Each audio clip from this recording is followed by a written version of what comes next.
Halo teman-teman, kali ini Dike akan menceritakan alur anime Ninja Kamui episode 11.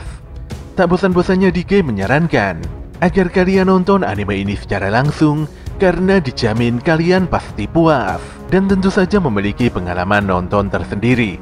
Tapi jika kalian gak ada waktu, maka mampir ke sini adalah pilihan yang paling tepat karena Dike dengan senang hati akan menceritakan semua kisahnya untuk kalian semua.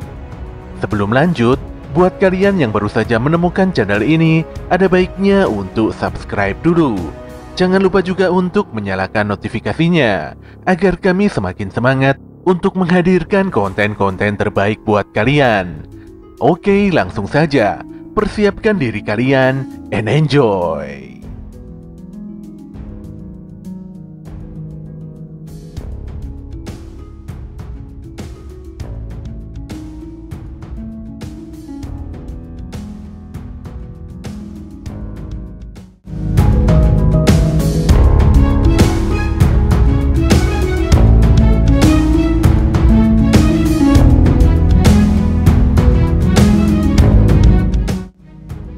Adegan pun kembali ke masa lalu, di mana Zai mendapatkan informasi dari tetua klan tentang adanya beberapa shinobi yang membelot dari organisasi.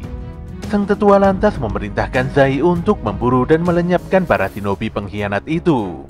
Zai juga sangat yakin kalau nanti Higan dan Mari akan mendapatkan perintah yang sama dari tetua klan. Walau para ninja itu merupakan rekan yang berharga, namun Zai tidak pernah bergeming dan tetap teguh dalam menjalankan tugasnya. Semua itu dilakukannya karena dia merasa telah diayomi sepenuhnya oleh organisasi. Ini sudah menyangkut harga diri, serta alasan penting Zai hidup hingga sekarang. Hanya organisasilah tempatnya bernaung, dan demi mencapai tujuan besarnya sebagai seorang shinobi, dia harus menyingkirkan semua orang yang menghalangi jalannya. Pemuda itu pun berlalu, meninggalkan Higan dan Mari yang nampak begitu sedih. Walau tidak bisa berbuat apa-apa, namun Higan dan Mari sangat yakin bahwa kelak suatu hari nanti Zai akan mengerti kondisi ini. Higan dan Zai pun kembali saling berhadapan dengan sangat serius. Sedetik kemudian keduanya bertarung dengan tangan kosong. Adu mekanik pun tidak terhindarkan. Keduanya benar-benar beringas dan saling memukul lawannya tanpa rasa ampun. Pertarungan teknik taijutsu ini menghabiskan energi yang cukup banyak. Zai memukul dan menendangi Higan dengan sangat brutal. Sementara Higan juga tidak mau menyerah dan terus mengcounter berbagai serangan Zai seperti seorang atlet MMA profesional. Ketika Higan hendak maju menyerang, tanpa diduga Zai mengerahkan teknik ninjutsu rahasianya yaitu guntur. Teknik ini membuat Zai bergerak secepat kilat dan menghajar Higan dengan begitu kuat. Tentu saja si Higan benar-benar tidak berdaya. Meski Higan bisa bangkit dari kematian, namun Zai tidak akan pernah membiarkannya bebas. Saat kondisi benar-benar buruk, Higan pun akhirnya mengeluarkan teknik ninjutsu rahasianya juga yaitu kesenyapan. Higan lantas bangkit dengan begitu tenang dan fokus meningkatkan seluruh panca inderanya. Hebatnya, walau Zai bisa bergerak dengan sangat cepat, namun Higan mampu meninju wajah teman lamanya itu dengan begitu akurat. Tidak hanya sekali, namun berkali-kali Higan bisa menghindari sekaligus melepaskan serangan mutlak. Tentu saja Zai agak terkejut dengan kemampuan rahasia Higan. Apalagi Higan telah meningkatkan kekuatan panca inderanya hingga melebihi level maksimal. Zai pun mengambil pedangnya dan melepaskan beberapa tebasan pada Higan. Mereka pun sama-sama terpental hebat karena efek serangan teknik rahasia yang begitu luar biasa. Seluruh area pertarungan hancur berantakan, dan bersamaan dengan itu topeng Zai tiba-tiba hancur dan terlepas dari wajahnya. Higan pun kembali kaget melihat separuh wajah Zai yang hancur akibat luka bakar. Tanpa banyak bicara, Zai kembali menyerang Higan dengan begitu beringas. Namun untuk kali ini kemarahan Zai nampaknya sangat sulit untuk dikontrol. Ternyata sebelumnya Zai mendapatkan hukuman serius dari para tetua.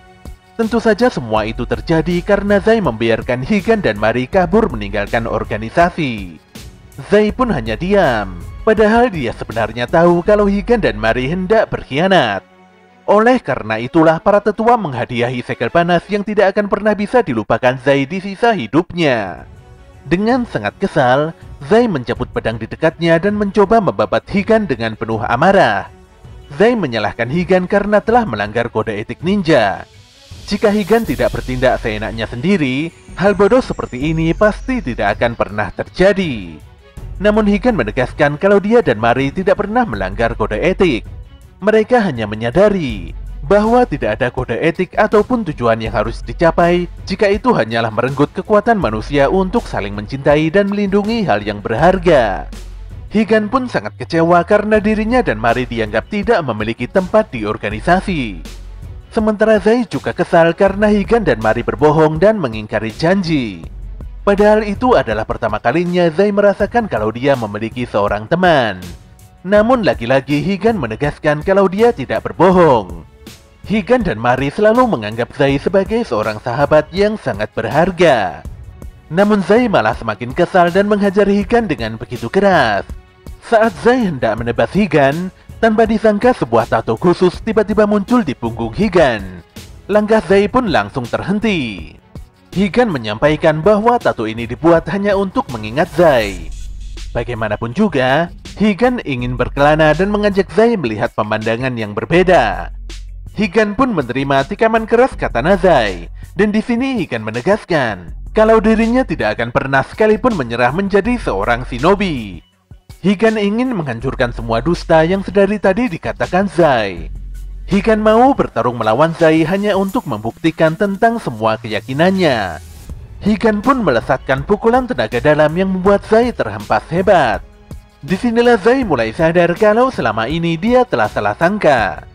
Higan kemudian menyampaikan wasiat Mari, di mana jika suatu hari Zai datang, Mari akan membiarkannya melakukan apapun sesukanya.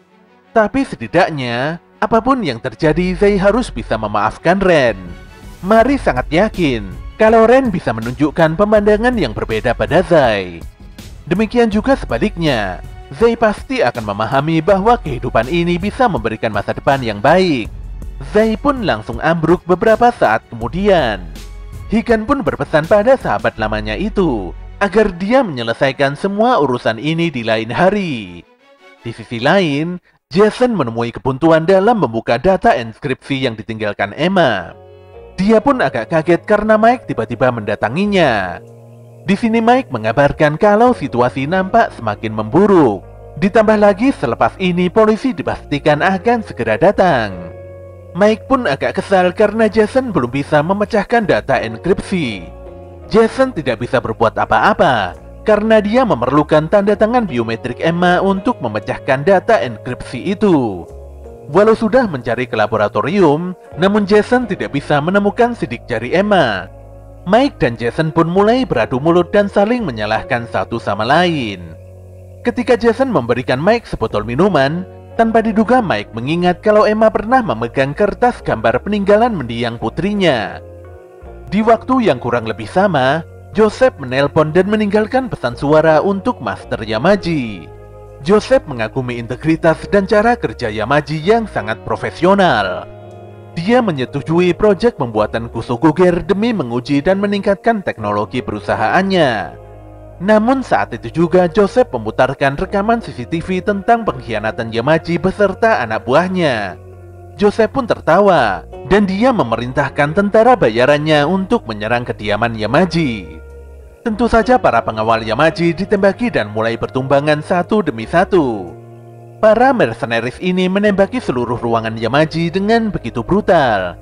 Sayangnya Master Yamaji tidak ada di tempat. Para tentara itu begitu kaget setelah menyadari bahwa di dekat mereka ada sebuah bom.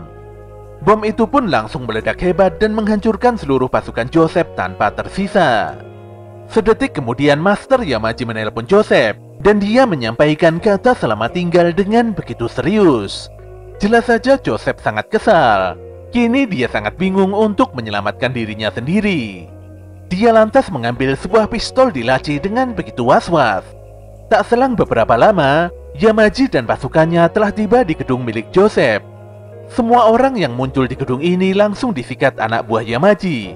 Tidak peduli itu pria ataupun wanita. Semuanya ditebas dengan sangat cepat dan begitu sadis. Pemandangan mengerikan ini sama sekali tidak membuat Yamaji bergeming. Dia pun terus melangkahkan kakinya untuk menemui Joseph. Joseph pun benar-benar ketakutan karena Yamaji terus mengejarnya. Parahnya, seluruh pengawal pribadi Joseph dibantai habis-habisan oleh pasukan ninja pembantai. Joseph pun lari tunggang langgang demi menyelamatkan dirinya sendiri. Dia pun sangat kebingungan karena pintu lift yang hendak dinaikinya tidak kunjung terbuka. Ketika para ninja mulai berdatangan, saat itu juga Dilly tiba-tiba muncul dari dalam lift dan menyelamatkan Joseph. Dilly pun menghabisi seluruh pasukan ninja pembantai dengan sangat mudah. Dikarenakan helikopter di atap gedung telah terbakar, Dilly pun segera menggendong Joseph menuju laboratorium untuk melarikan diri. Keduanya pun terus bergegas karena dikejar oleh pasukan ninja pembantai. Namun lagi-lagi mereka semua tidak berkutik di hadapan Dilly. Dilly menghajar para ninja di depannya, sementara si Joseph menembaki bagian belakang. Walau berhasil mengatasi para ninja, namun tanpa disadari Yamaji dan pasukannya telah sampai di laboratorium. Yamaji tidak menyangka kalau Dilly juga mengkhianatinya. Namun Dilly hanya bisa menghela nafas dan dia tidak merasa berkhianat. Seingat Dilly, justru Yamaji sendirilah yang memberikan misi padanya untuk melindungi Joseph. Disinilah Yamaji ingin memastikan pada Dilly apakah dia bisa menyelesaikan tugas pentingnya itu. Anehnya si Dilly langsung mencekik Joseph dan meminta maaf. Wanita besar ini kemudian melemparkan Joseph keluar dan setelahnya membiarkan pria itu kabur dengan sebuah helikopter. Joseph jadi merasa bersalah, namun Dilly tetap tegas pada pendiriannya. Kini wanita itu sudah sangat siap untuk bertarung habis-habisan melawan Yamaji beserta seluruh pasukannya. Sementara itu Mike dan Jason terlihat dikejar oleh banyak pasukan polisi. Tidak hanya mobil polisi, nampak sebuah helikopter juga terus menyorot dan mengamati pergerakan Mike dari udara. Para polisi itu memaksa Mike untuk menghentikan truknya. Mike pun benar-benar tidak berkutik, apalagi para polisi memasang barikade dan jebakan yang membuat ban truknya bocor parah. Pada akhirnya Mike menyerah dan dilumpuhkan tanpa ada perlawanan. Namun di sisi lainnya Jason malah tertawa terbahak-bahak setelah berhasil membuka data Emma. Dia senang bukan kepalang melihat pekerjaannya membuahkan hasil. Ternyata sebelumnya Mike memberikan sidik jari Emma yang tertinggal pada kertas gambar peninggalan putrinya. Jason benar-benar riang, dan dia bisa membayangkan bagaimana tatapan muram wajah CEO Auza yang dibencinya. Kembali pada Higan, di mana dia duduk terdiam setelah bertarung melawan Zai. Tangannya pun tiba-tiba dijilati oleh seekor kucing hitam. Dan bersamaan dengan itu sosok Kagari mulai mendatanginya. Sementara itu Zai nampak merenung, memikirkan perintah Master Yamaji untuk menghabisi Higan dan Mari. Selain itu, Yamaji juga memerintahkan Zai untuk menghabisi anak kedua sahabatnya itu dengan dalih melancarkan tujuan organisasi. Zai pun berjalan keluar dan memandangi bulan di atas langit. Dia pun mengingat Mari dan mengatakan bahwa dengan melihat langit dia bisa mengenang masa lalunya. Itulah cara Zai untuk tetap mendisiplinkan diri. Semua shinobi di organisasi memiliki masa lalu yang buruk. Namun Mari tidak mau hal itu menjadi kutukan yang terus mengekangnya. Semua orang bisa mengubah masa depannya menjadi lebih baik. Daripada terus menatap masa lalu, lebih baik menatap masa depan dengan penuh senyuman. Pembicaraan tentang masa depan itu tanpa disadari membuat Zai memiliki pandangan yang berbeda. Zai pun terus berjalan tanpa arah, sembari memikirkan perkataan Higan dan Mari tentang arti masa depan dan pandangan yang berbeda. Walaupun dia sangat kesal dengan kenyataan ini, namun pernyataan dua sahabatnya itu memang benar adanya. Zai pun sangat sedih dan meraung sejadi-jadinya di balik hamparan bebatuan antah berantah.